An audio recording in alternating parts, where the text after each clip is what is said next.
Everyone, मैं सिर्फ पद्मश्री कंगना रनौत।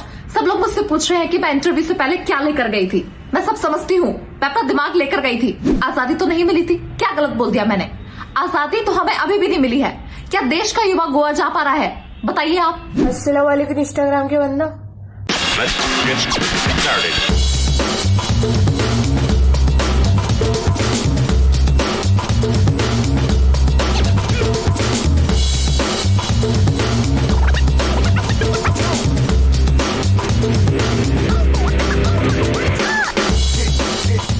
पहले हमें 8 बजे के बाद ना हमारे घर पे मम्मी सोने देती थी ना मेड। सब बोलते थे काम पर जाइए, लेकिन 2014 के बाद से किसी के पास कोई काम ही नहीं है। सब लोग आराम से सो पा रहे हैं। ये है आजादी। लड़कियां सड़क पर सुरक्षित नहीं थी। अब जब से पेट्रोल के दाम बढ़े हैं, कोई बाहर जाना अफोर्ड ही नहीं कर पा रहा है और लड़कियां आराम से घूम रही है। इस सब के बाद लोग ट्राई कर रहे हैं कि वो मुझसे मेरा पद्मश्री वापस ले ले। लेकर दिखाइए वापस, फिर मैं भी रो दूंगी। और मेरा नॉर्मल बोलना लोगों को पसंद नहीं आता है तो रोना इमेजिन कर ले। Thank you.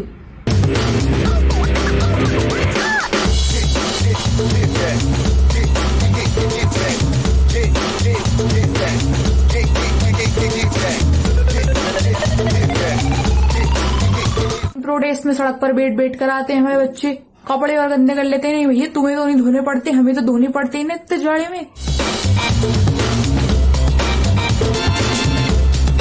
She is basically my mom.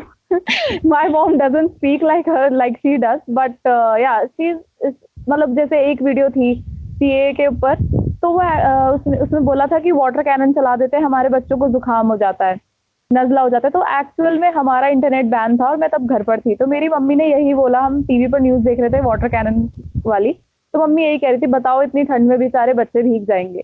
तो उसी से मुझे आइडिया है कि तो वही है कि वो एक मॉम है, नज़मा आपी, उनके बच्चे हैं जो उन्हें परेशान करते रहते हैं। उन्हें हर छोटी बड़ी चीज से दिक्कत होती है, जिसे वो पूरी दुनिया को चिल्ला चिल्ला कर बताती हैं।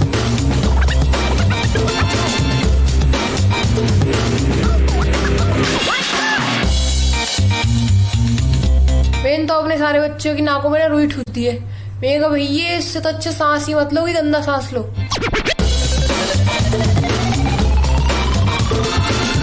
हर दिन रात को बच्चे आके कह देते हैं, अब्बू चिकन खाना है, प्याज ले आओ, चिकन खाना है, प्याज ले आओ। अरे भैया कहाँ से ले आए अब्बू प्याज? किडनी बेच दे अब्बू अपनी।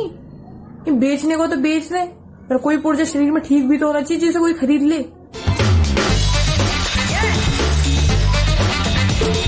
मतलब हमने माना कि हम मुर्दे को जलाते नहीं, हम दफना देते हैं, पर भैया वो मरी जाते हैं, उनसे कैसे उठा के पूछे कि कहाँ रख के गए थे कागज?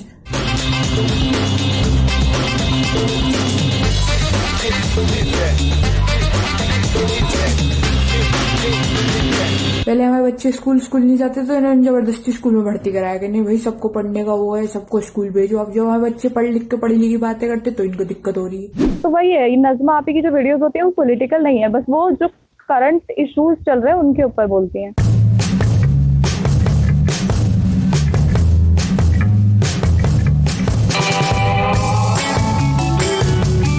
I have a big brother, so we used to play cricket all the time.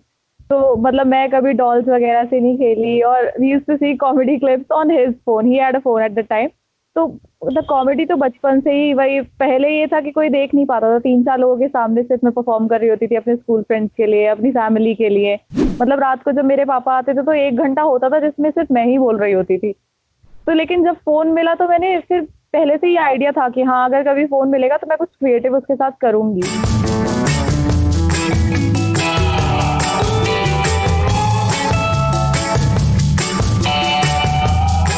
पहला मटेरियल तो जब मैं दिल्ली आई तो जो मैंने दिल्ली में चीजें देखी ना, वही सब मैंने नोट किया।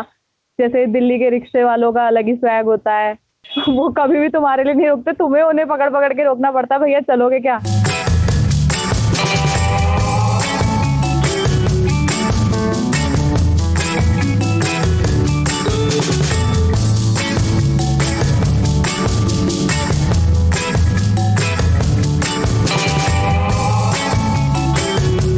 I think the first thing that connects is the language. It's really good कि मतलब डायलेक्ट इतना भी अच्छे से मैंने कैच नहीं किया है, बट हाँ कुछ कीवर्ड्स हैं जैसे अबे भैये वगैरह, ये सब तो लोग उसे सुनना पसंद करते हैं। और फिर अगर आप जो चीज़ चल रही है, the issue which is going, अगर आप उसके ऊपर कुछ बोलोगे, जैसे पोल्यूशन चल रहा था, अब मैं पोल्यूशन निकलने के बाद अगर वीडियो बनाऊंगी तो कोई इसे देखेगा नहीं। पोल्यूशन खत्म। अब वो जो 4-5 दिन रहते हैं जब हमें कुछ दिखाई भी नहीं देता है, अगर आप उसी टाइम पर कुछ करोगे तो ऑब्वियसली पीपल विल वॉच। तो तभी वो वीडियो मैंने बनाई थी, और जब मैंने अपनी खिड़की खोलकर देखी थी तो मुझे कुछ दिखा नहीं था, and I am allergic to dust, तो मुझे तो बिल्कुल सांस नहीं आ रही। तभी मुझे वो गाना क्लिक हुआ, कटरीना कैफ वाला। सांस में तेरी सांस मिली तो मुझे सांस आई, मुझे सांस आई। अबे बेन, कुछ तो खुदा का खौफ कर, कुछ तो डर ले उससे, ऊपर वाले से। हमारे बच्चे रोने लग गए, अम्मी से सांस कैसे आ रही है, हमें तो सांस नहीं आ रही, हमें तो सांस नहीं आ रही धुएं में। अदरक हो गया ये आदमी, कहीं से भी बढ़े जा रहा है, पता नहीं क्या हो गया है इस आदमी को। मुझे बिल्कुल इसके साथ नहीं रहना है, इसको मैं अभी मेंटल हॉस्पिटल में भिजवा के रहूंगी।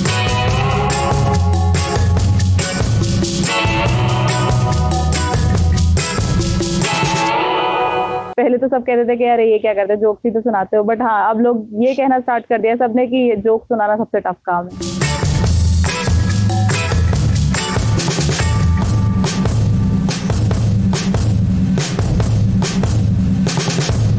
हर दिन मोदी जी कुछ ना कुछ कर देती। मैं तो पहले सो के उठती तो मैं देखती थी मेरी औलाद ने क्या किया, ये तोड़ दिया वो तोड़ दिया। अब मुझे हर दिन देखना पड़ता है कि हाय अल्लाह आज मोदी जी ने क्या कर दिया।